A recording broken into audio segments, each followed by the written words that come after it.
Hi, I'm Associate Professor Chris Fleming, and this is the video summary for week 2 of What is the Human? This week we really did 3 things, and I'm going to concentrate on one of these areas in this video summary. For other things, go back to the lecture notes, go back to the reading. And look, there were 3 things. One, we looked at issues in epistemology, that is in human knowledge. What can we know as human beings? Can we actually answer the question, what is a human? Can we expect to answer this question in the course of the next 12, 13 weeks? The second issue concerned the very idea of what it means to ask a question. And we wanted to get clear about the questions we were asking about the human, not just from the perspective of getting a clear answer, because you need a clear question to get a clear answer, but also the very fact of what it means to ask this question. Can they give us any clues? I'll simplify that, right? One of the things is that in asking what a human being is, this is going to perhaps tell us a little bit about what it actually does mean to be a human being. What do I mean by that? Well, we can presume, and as far as we're aware, tadpoles and dogs and horses don't sit around going, what is it to be a horse? What is it to be a tadpole? So the very act of asking the question is informative. We already started an answer to the question in asking the question in itself. And partly the answer is, well, the human being is the creature that asks what it is. Now, the answer to that question usually comes in the form of the third thing that we're going to look at, and that is Nina Rosenstand, the reading. Rosenstand basically goes through and gives a survey of all the major answers that have been offered to the question of what is a human throughout history. She produces a pretty impressive list of them. She criticises most of them, but she opts for one. And her answer is that the human being is the narrative creature.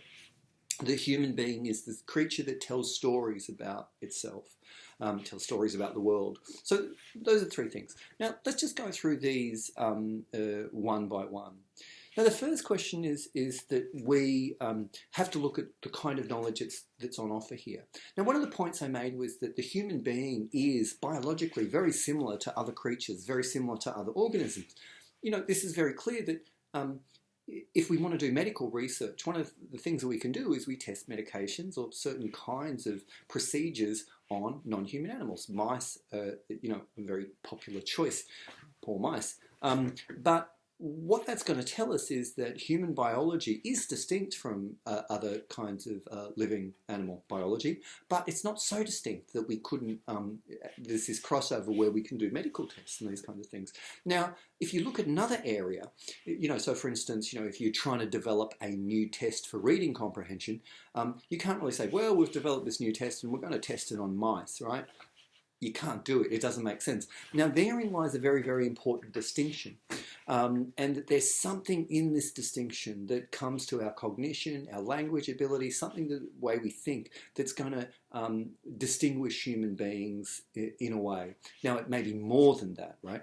But there is at least that. Now, that's a really important disjunction if you think about it. On the one hand, we can test theories about human health and physiology on mice. On the other hand, we could never do anything about human cognition necessarily, like reading comprehension, concept acquisition. Second language development, any of these kinds of things, they require human-specific treatment, right? So it's important to think about this. And one of the things is that this is going to open up the idea that it's going to be more than the sciences that are going to be able to tell us about what it means to be a human being. In biology, generally we don't have departments of human biology. Human biology is similar enough to other creatures' biology that we only require these kind of single departments. So the human difference, now this is just a provisional answer, right? This is just a hypothesis at this stage that I'm putting forward, is that human difference lies in our in abilities that are not necessarily biological in nature. Our difference lies somewhere else. Now, the question is, this presents a problem because one of the things is that in contemporary culture, people think that science is the only way that generally you can come to knowledge. If you want a piece of knowledge about the world, then you go and approach someone in a white coat. One of the things I want to say to you is that put that kind of idea in brackets for a while and see what you can get and the kind of answers that you'll be able to get outside the sciences. Now, having said that, you'll notice from next week on, we will be employing the sciences. I refer continually to developments in psychology, in behavioural economics, in the biosciences, in neuroscience, in passing. So this is not an anti-scientific statement, but ultimately the question of what a human being is not simply a scientific question. Not only is it not only a scientific question, it is not only a purely an intellectual question. That is, it's not simply a question that we can contemplate objectively, free from any kind of emotional connection. The fact is, the answer to that question involves us very deeply as people, because the answers we come up with are going to impact us in two senses. In one sense, you know, we're emotionally invested in the answer of what a human being is, because it relates to how we think about ourselves, how we see our place in the world, how we treat other people. The second thing is, and this is one of the features of human being, is the answer that you come up with can in fact influence how you are. If you believe that human beings are essentially selfish creatures, this is going to be a good reason for you to be selfish. When you're being selfish, well, I'm just being a human being. When there's a study done in an economics course and students being taught basic economic theory, where the theory of the human being is actually, they say, utility maximizing creature, but really that just means a self-centered or selfish creature. I'm simplifying. But students come out of that course with a particular conception of human nature, and their behaviour reflects that. So it's really important to think about the fact that human beings, are influenced by the concepts they produce about themselves. Now, that doesn't mean we can become anything or we say anything about ourselves, but these are very particular questions that we're asking, and questions that involve us deeply, and the answers to these questions also influence us, and the answers we come up with they can shape us to a degree. Now, in the lectures I went through a logical argument about self-refutation and the idea of self-reference. I'm going to leave that for now, but one of the reasons behind doing that was a kind of criticism of the idea that only sciences can give us knowledge.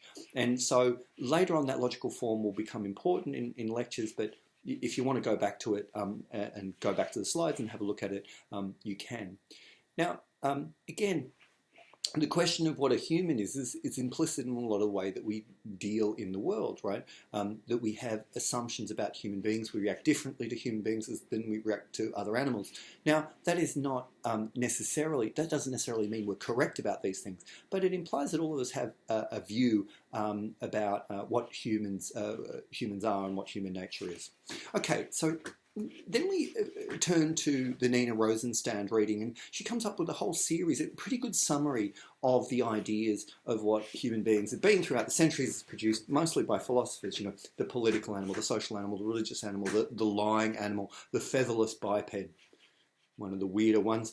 And eventually she settles for one. She criticises most of them, and she settles this idea of the human as the narrative creature. Now, what's a narrative creature? It means the human is the creature that tells stories about itself, tells stories about what it's doing in the world, but narrative is a very big category. In fact, almost all of our thinking happens in narrative terms. So I'm not just talking about, sitting around a campfire and telling scary stories.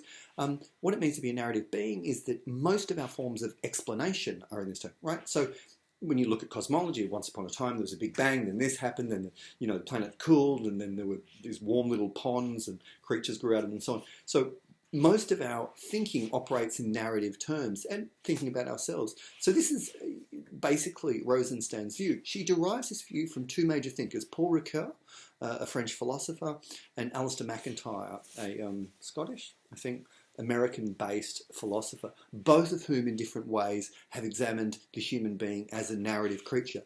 Now, my own assessment of this, and you can come to your own views, is it's a pretty good overview. And it's hard to contest the idea that the human being is in fact a narrative creature. We are narrative creatures. We do tell stories. This is in fact one of the primary ways that we explain ourselves. We give an account of ourselves and we explain the world. However, what I wanted to ask was, is this the most basic? In fact, being a narrative creature depends on a whole series of other things being in place, particularly our capacity with language. Unless you have certain kinds of language that can function, like tensing, that is, language that is able to capture ideas of present, past, and future, which is very specific kind of communication, then you can't have narrative.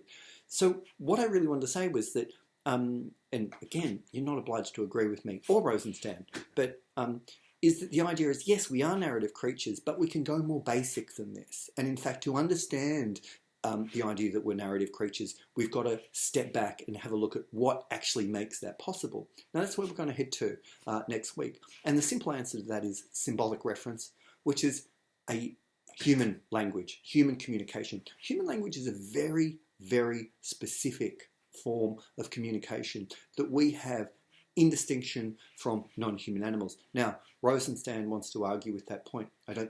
And we'll take this up next week. But I think that has to be in place in order for us to be the narrative beings that she's talking about.